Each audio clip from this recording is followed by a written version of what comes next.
Hi, fans of high quality entertainment. We're back again to do some album reviews and ratings. And I will start first. I was given the album Paris by Chris, and that's from 1975. I think 6. Yeah. Oh, 1976. Mhm. And that features, what's his name? Bob Welch. Bob Welch, who was in Fleetwood Mac. Yeah, on my first listen, it was kind of what I expected, your typical heavy rock, bluesy. And so I thought it was okay. But on further listens, I started to really, some of the songs were pretty catchy. My favorite song is the opening track, Black Book. It is so good. That would be a 10 out of 10 song. I'm really curious what Glenn thinks of this. He'll probably hate it. but I overall, I thought it was a really impressive debut. Does Bob Welch do the vocals? Do you know? Yes. Yeah, very good vocals. Lots of great guitar riffs throughout. My other favorite songs were Nazarene. That's a good song. And Breathless, which is probably the heaviest track. And overall, I gave it an 8.5. I don't think I would, if I did see it in a CD store, I might purchase it, but I wouldn't rush out to buy it. But, to listen to it on Spotify, it's a really good listen. Yeah. And I listened to that at least 4, maybe 5 times. Mhm.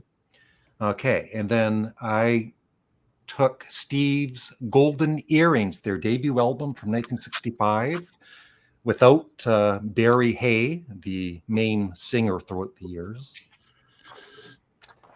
And your typical kind of, I think though, for 1965, they were a little ahead of the times for that sound. And, the vocals, I found the vocals overall to be pretty good, except there was this one slow song. I think Holy Witness, where it's like, ooh, you need Barry Hay.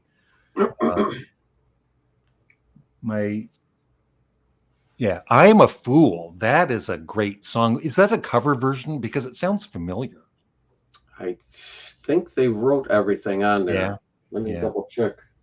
Yeah. So, for being 1965, it was a good listen. Some good songs. And I gave it overall a 6.25. A 6.25, did you say? Yep. Oh, we are doing quarters? Oh, I thought we weren't doing quarters. Okay, then 6.5. That's good. Yeah. Too hard to keep track. Add up. Too hard to add quarters. Yeah. You don't even look at the spreadsheet, Glenn. So you told me.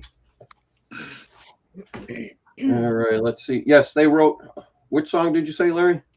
I Am a Fool. Oh, I Am a Fool. Nope, they wrote that. The only thing they did not write was Sticks and Stones. So, all right, I'm up. Yep. Okay, so wait. I need to pray. Thank you. As you can tell, one of my selections was one of the albums Larry presented, which was Sparks, Kimono My House. And I also selected Marcia's Emmylou Harris, The Ballad of Sally Rose. Now, here's my proposal for a new rule. I noticed on the spreadsheet, there's quite the trend that has been set, except it's not being followed by one person, Glenn. Way to go, Glenn.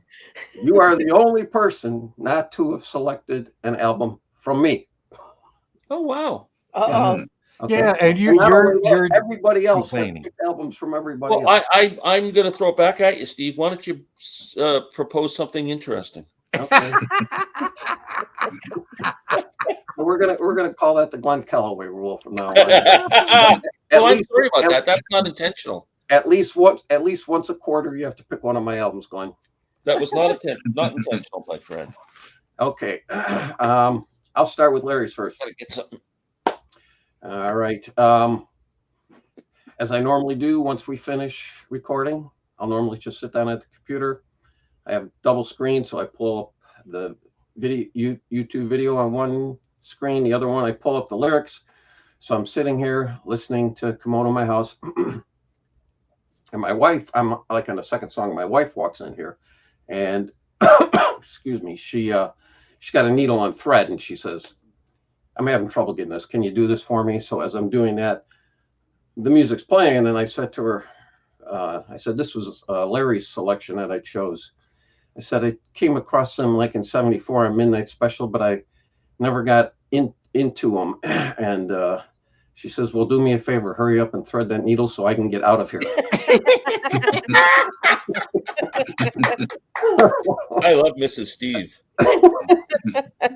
Yeah, every once in a while she gets a good one out. From 35 years of living with me, I think. But I have to tell you, Larry, I was rather surprised. First listen, it wasn't as bad. His vocals were not as bad as I remember. And I'm glad I had the lyrics up because some of his stuff you just have a hard time making out.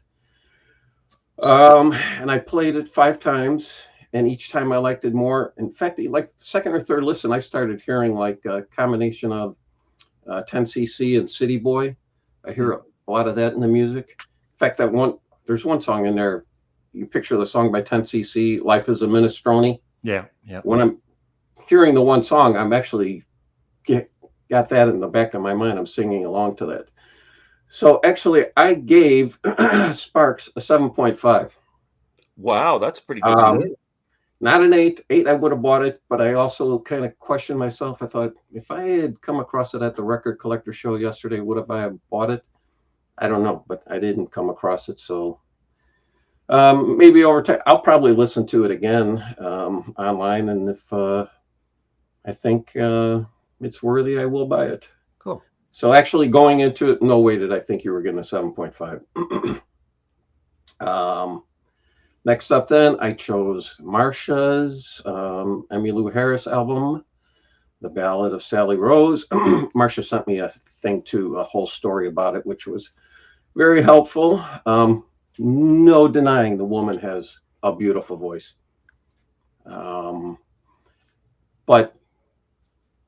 this is part of my ignorance. I had no idea she sounded so country. I'm thinking she's a singer-songwriter who's going to sound like Linda Ronstadt or, Carly Simon. So there's a bit of a twang, which I normally have a hard time with. But I found it was the kind of album when I listened to it, the further I was away from it, the better or the more I liked it. You mean physically away from it? So you couldn't hear it?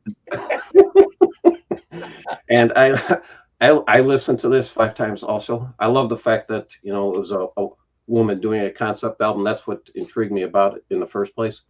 The only thing it did do was bring back some painful memories of a pretty angelic girl I knew who played guitar and sang. She was somebody I had a crush on. But I never acted on it because she was with another friend of mine. God, this was like back in 78, 79. So Jesse's thank girl. you for making me cry, Marsha. But I actually gave it a 7 because I was surprised by how much I did like it. So there you go. I know you don't like country music. That's why I was shocked last week when you chose it. Yeah. I didn't realize she was that much country, but like I said, that's my own ignorance. I had no idea what I was getting myself into, but it was a pretty good album. That's 2 pretty good scores for Steve today. Yeah. Well, you know what I did? I looked back at my older scores and I thought, okay, is it above other ones I gave a 6, 6.5, 7? And they were. So I had to go 7 and 7.5. Well, I think giving something that's not in your lane at 7 is quite extraordinary. Very Sure. good. Because it's something you guys are very well familiar with. I can't do. What were you expecting, Marsha? To be honest with you, I didn't know what to expect. Okay. I kind of thought you'd either love it or you'd absolutely hate it. Okay. But sometimes, like when you're listening to an album, it might not be your taste in music, but you appreciate that Oh, yeah. these are pretty talented guys and they're Yep. doing something that's pretty inventive and Oh yeah, her they voice is deserve, extraordinary. they deserve high mark for, being great musicians, and whether it's a jazz album or something like that. I mean, you can't say I don't like listening to jazz, but Miles Davis gets a 2, because he's, I mean, the genius. You know what I mean? Like I Mhm. always have a hard time going, okay, well, I gotta kind of weigh to the fact that the man is an incredible musician, but I don't like it. So I kind of always go, okay, well, a 2 versus a 6, I'll give it a 4 or something. I'm very narrow-sighted. It's hard for me to think outside Yeah. what it's bringing to me emotionally. Well, that's what makes this fun, is we're all think differently. Exactly. Okay. Chris? Okay. Von Bondi's Pawn Shop Heart was one of the first picks that I picked. It's a Marcia pick. I liked it. I thought it was great. They have cool down to a science. Yeah, It is a very, that's perfect. Yeah. it is a very cool record. Part of me thinks that if I was exposed to this record, maybe when I was like in my 20s, it would be like a anthemic for me. You know what I mean? But because I heard it for the first time now, I like it, but maybe not with the same enthusiasm that I probably would have liked it when I was younger. I thought they were great. I hear Stooges in there. I hear obviously White Stripes in there. I hear the Misfits in there. It's a good rockin' album. I mean, if you just want like a really good, we talked about the Cult Electric. That was when I was younger. So it's like if these guys flip-flopped in time, that would probably mean the same to me as the other one does, because they both have that good feel of just a good rock record. I liked it. I gave it a 7 out of 10. 7 out of 10. And it's one I would listen to again for sure, especially in my car. It's a good record. The next record, I remember about give or take a year ago, thinking that, man, I wish I heard more new music by, either the bands I've always liked or people I don't know that well that just really blows me away. And I remember last year, I really liked the Elvis Costello record, Boy Named If. Mm-hmm. And I remember thinking, man, this just came out. And that was exciting to me. Because it's one thing for me to like My Aim Is True. It's another thing to say, this group just made this and I like it. Well, this second one falls into that category too for me. It's Corinne Bailey Rae. I heard the record and I was so excited because it's a new record. This is something I don't have to go back to my generation and earlier to really enjoy something. I really enjoyed this record. This is not pop and neo soul, if that's what you were potentially expecting when you heard who the artist was. I made a list.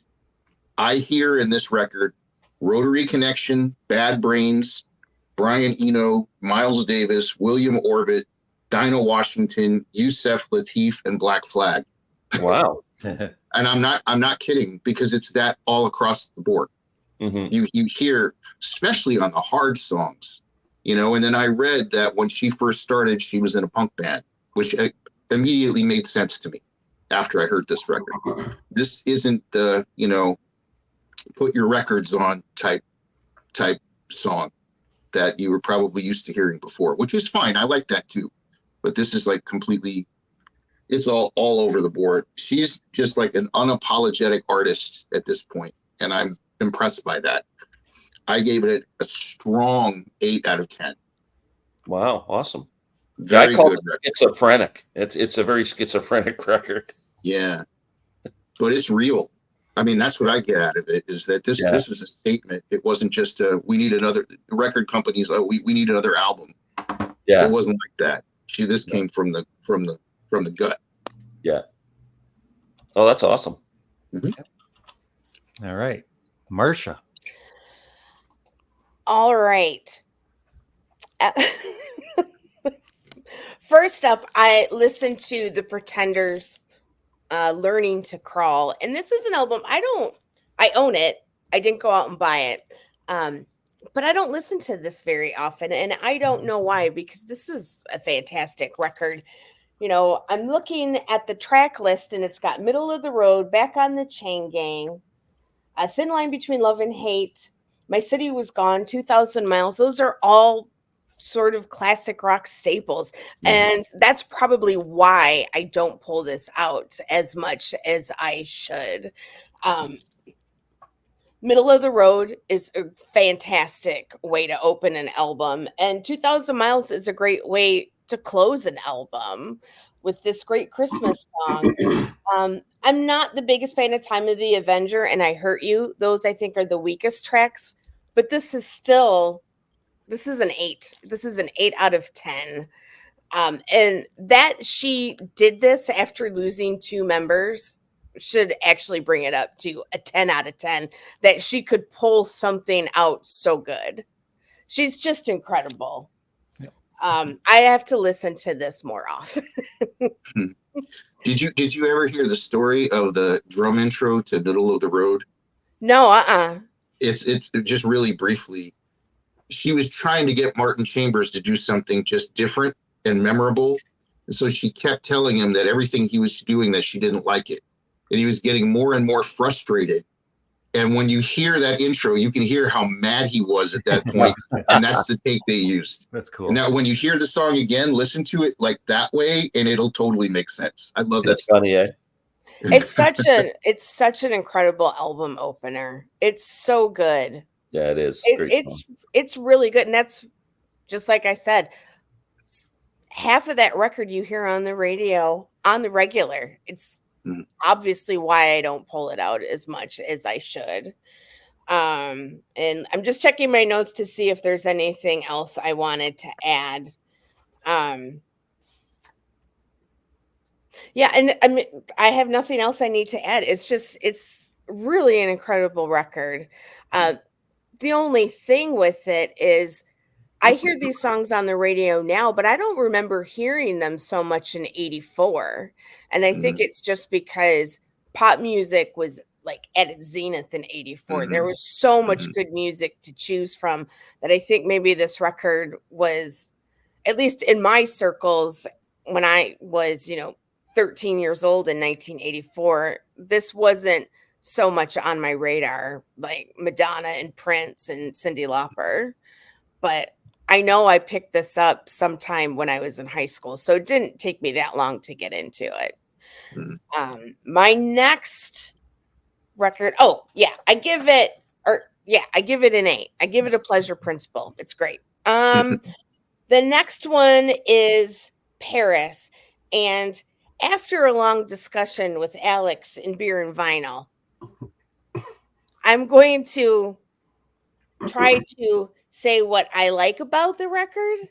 One of the songs, and I can't remember the title, had a really fantastic coda, which I thought was the best thing on the album, but I can't remember the title of it. I don't know if it was the copy that I was listening to on YouTube, but the vocals seemed to be very in the middle. It was actually quite hard to hear what he was saying precisely. So I actually tried to look up the lyrics and I couldn't find anything about them anywhere. There isn't a whole lot about that band online, but I did pick up one of the critics had said that Bob Welsh was trying to be Robert Plant and Jimmy Page at the same time. And that is very accurate. It is very derivative of early 70s Led Zeppelin. And I had also read that Bob Welsh was desperate for a hit, which is why, a year later he came out with Sentimental Lady and Ebony Eyes. And I would rather listen to Sentimental Lady and Ebony Eyes. Like, I think those are great pop tunes. They're definitely great players. There's no doubt about it. I thought some of the songwriting was weak in what I could hear. Rock of Ages. I mean, that's pretty much all he says is rock, rock, rock, Rock of Ages. And Star Cage. I couldn't really figure out what he was trying to say. Was that about his experience in the music business? And then Nazarene was kind of about his experience in the business. I'm assuming Nazarene was a groupie from what I could pull from it. Beautiful Youth, Beautiful Dreamers. I thought that was maybe kind of about the music business as well.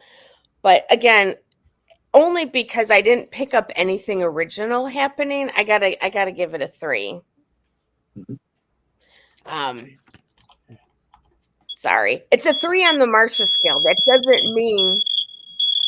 Oops, What is that? is that sorry. somebody's fire alarm? Yeah, I there's think it a might be my fire alarm. No, that's not my fire alarm. I hope nobody's house is on fire. yeah.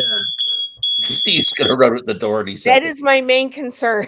That's Steve, it. you have to finish the show Yeah. first. Get your wife to quit burning the bacon, Steve. I have no idea where that's coming from. I thought that had something to do with Marcia giving that album a 3. But again, it's a 3 on the Marcia scale of things. Well, is it my Right. turn? Yep, Glenn. Okay, first of all, Marcia officially gets her bonus points. Oh. I got my Into the Wild album. Marcia, I Yeah. picked this up on Thursday afternoon. I must have played it 10 frickin' times since Oh, then. really? I just freaking love this album. That Love makes me happy to hear that, Glenn. Oh, man, I'm so happy to have that. Okay, let's start with Paris. Because, Marcia, if you just repeated everything you just said, and I'll just move my mouth like this, I agree. Marcia hit it Oh, okay. right out of the park. I felt exactly this. I was going to say exactly the same thing. And my first thought was these guys are trying so hard to be, although I disagree. You say early Led Zeppelin, I say later Led Zeppelin with those kind of weirder page riffs like Houses of the Holy or those kind of riffs. But I thought these guys are trying so hard to sound like Led Zeppelin that why don't I take this off and put a Led Zeppelin album on? That's what I kept thinking. The vocals sounded like Led Zeppelin. The guitar riffs weren't as good as Jimmy Page's, and they were trying to be Jimmy Page. It was just, I really just had no kind of respect for the album, I guess. It's just heavy rock. It's harmless, so it's easy to listen to. It's not like it's painful. That's very Well, accurate. but It is very easy to Going listen. back to the fact that these guys are offering nothing new, and I would rather just put on Houses of the Holy or Physical Graffiti. So I'm with Marcia on this. I'm going with a 3. Yay! I'm not a terrible person after all. No, Marcia, you know what you're talking about most of the time. Okay. It's Grumpy Glenn today. I didn't have Yeah. Oh no. the next one, Larry, The Residents. What the hell's it called? Demons that's not. Dance Alone.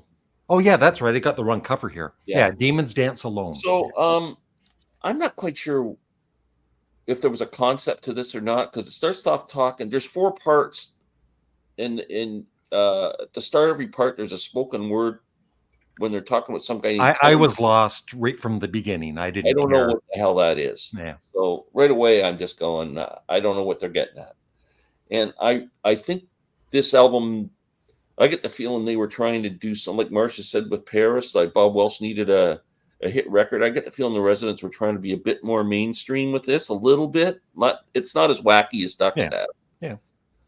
But I haven't heard any of their other 30 albums, so I'm not sure how the other ones sound. But I really just I can't say it just didn't resonate with me at all. I didn't like it. I don't know what else to say. How I didn't like it. I just didn't like it. I think they're really inventive. I give them marks for being unique. It's interesting music. It's not something that would bore you. You could sit and go, well, that's kind of. But for me, it just didn't resonate with me. That's all I can say. And like I said, after I finished listening to it, I went back and listened to Duckstaff, which I did give you a high ranking when Larry and I were doing our exchange together. And I kind of liked it less after hearing this. So I'm not really a Residents fan, I got to say. And I respect what they're doing, but it's just not for me. And I went on the internet and I go, what are other people thinking of this? And I put Resonance reviews, and that guy came up with the 2 words that I think are just perfect for describing an album that you just are going, what the hell is that? Oral disorientation. I give it a 4.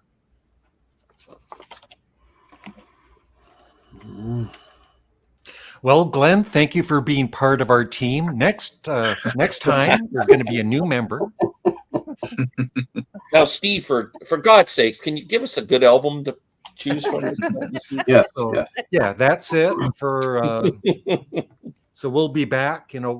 We're taking next week off, but we'll be back to review and rate whatever we're going to be presenting in the next video. So stay tuned for that. Be sure to subscribe to everybody's YouTube channel and also check out Chris's Refresher podcast. All the links are below the video. And Bye, Chris everyone. has a YouTube channel now. Yeah. Chris is on YouTube now. Please check Yes. out Chris's YouTube channel. Oh yeah, Thank that's you. right too. I still need to check out your video, Chris. I'll do it. Yeah, I did it. I just did a psychology on vinyl for a Kraftwerk record. Oh, cool. So there's 2 videos on my channel right now. Whoa, all right. Keep up Thanks for that. mentioning that. You've got as many as Marcia, and she's been doing it for a year. I'm very slow to get them out, Glenn. You. Very true. He's not taking shots at me. All right. So